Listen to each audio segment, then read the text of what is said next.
নমস্কাৰ, জ্ঞান বিকাশ ইউটিউব চেনেললৈ আপোনালোক সকলোকে স্বাগতম জনাইছোঁ।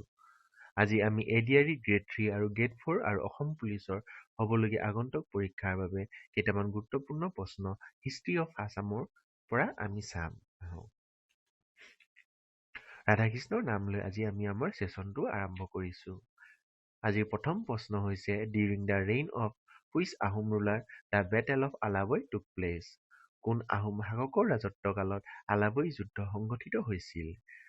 এ প্ৰতাপ সিংহ, বি চক্ৰধ্বজ সিংহ, চি জয়ধ্বজ সিংহ, ডি উদয়াদিত্য সিংহ।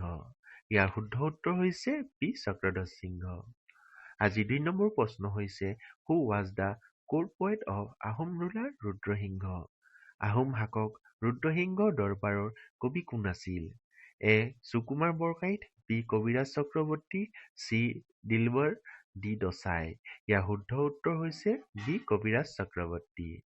আজিৰ ৩ নম্বৰ প্ৰশ্ন হৈছে who wrote the famous book on elephant named Hasti বিদ্যানভা। হাতী বিষয়ক হস্তি বিদ্যানভা নামৰ বিখ্যাত গ্ৰন্থখন কোনে ৰচনা কৰিছিল?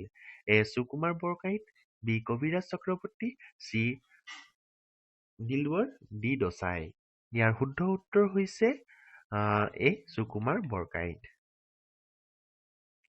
আজিৰ ৪ নম্বৰ প্ৰশ্ন হৈছে who construct the Joysagar tank and at Rangpur in the memory of his beloved mother Joymati কুঁৱৰী।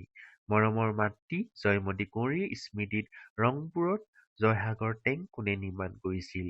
এ শিৱসিংহ, বি ৰুদ্ৰসিংহ, চি প্ৰমত্ত সিংহ, ডি ৰাজেশ্বৰ সিংহ। ইয়াৰ শুদ্ধ উত্তৰ হৈছে বি ৰুদ্ৰসিংহ। আজিৰ ৫ নম্বৰ প্ৰশ্ন হৈছে who was the commander on the side of Mughals during the battle of Itakhuli. ইটাখুলিৰ যুদ্ধৰ সময়ত মোগলৰ পক্ষৰ সেনাপতি কোন আছিল? A Mansingh, B Mir Jumla, C Mansur Khan, D Allah Yar Khan. ইয়াৰ চি হৈছে আনচাৰ মানচুৰ খান। আজিৰ ৬ নম্বৰ প্ৰশ্ন হৈছে Badan Chandra Borphukan was killed by a person নেইমড।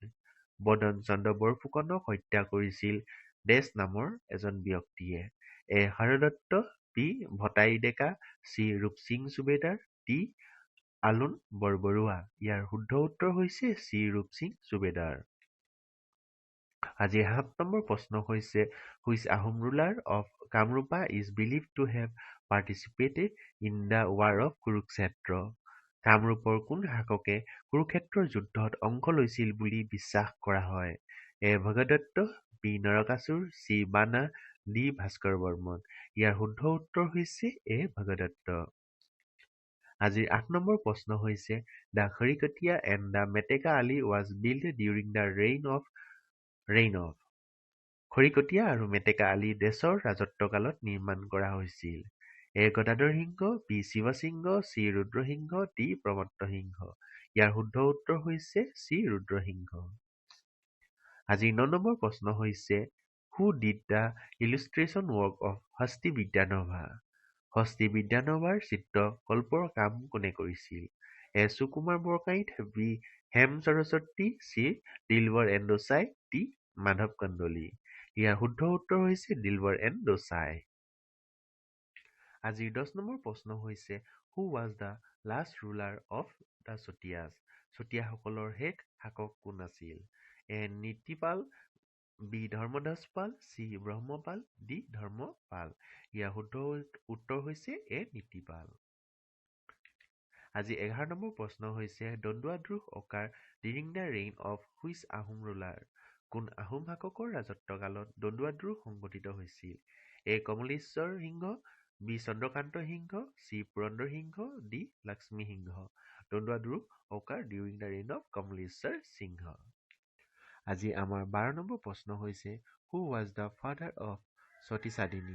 সতী সাধিনীৰ পিতৃ কোন আছিল? A Nitipal, B Dhir Narayan, C Pratap Ballabh, D Dharmapal. ইয়াৰ শুদ্ধ উত্তৰ হৈছে বি ধীৰ নাৰায়ণ। আজি আমাৰ ১৩ নম্বৰ প্ৰশ্ন হৈছে which Ahom ruler is popularly known as Gajapati. কোনজন আহোম শাসকক জনপ্ৰিয়ভাৱে গজপতি বুলিও জনা যায়? A Pratap Singha, B Pramatta Singha, C Gadadhar Singha, D Rudra Singha. ইয়াৰ শুদ্ধ উত্তৰ হৈছে এ প্ৰতাপ সিংহ।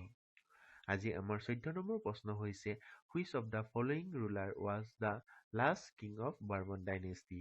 তলৰ কোনজন শাসক বৰ্মন বংশৰ শেষ ৰজা আছিল? এ.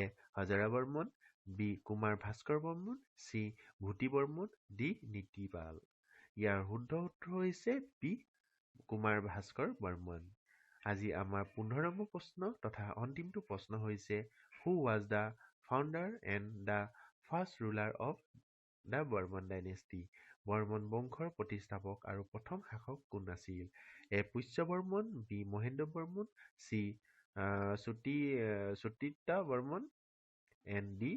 সমুদ্ৰ বৰ্মন। ইয়াৰ শুদ্ধ উত্তৰ হৈছে এ. পুষ্য বৰ্মন। আজিৰ ভিডিঅ'টো সম্পূৰ্ণৰূপে চোৱাৰ বাবে আপোনালোকলৈ ধন্যবাদ থাকিল।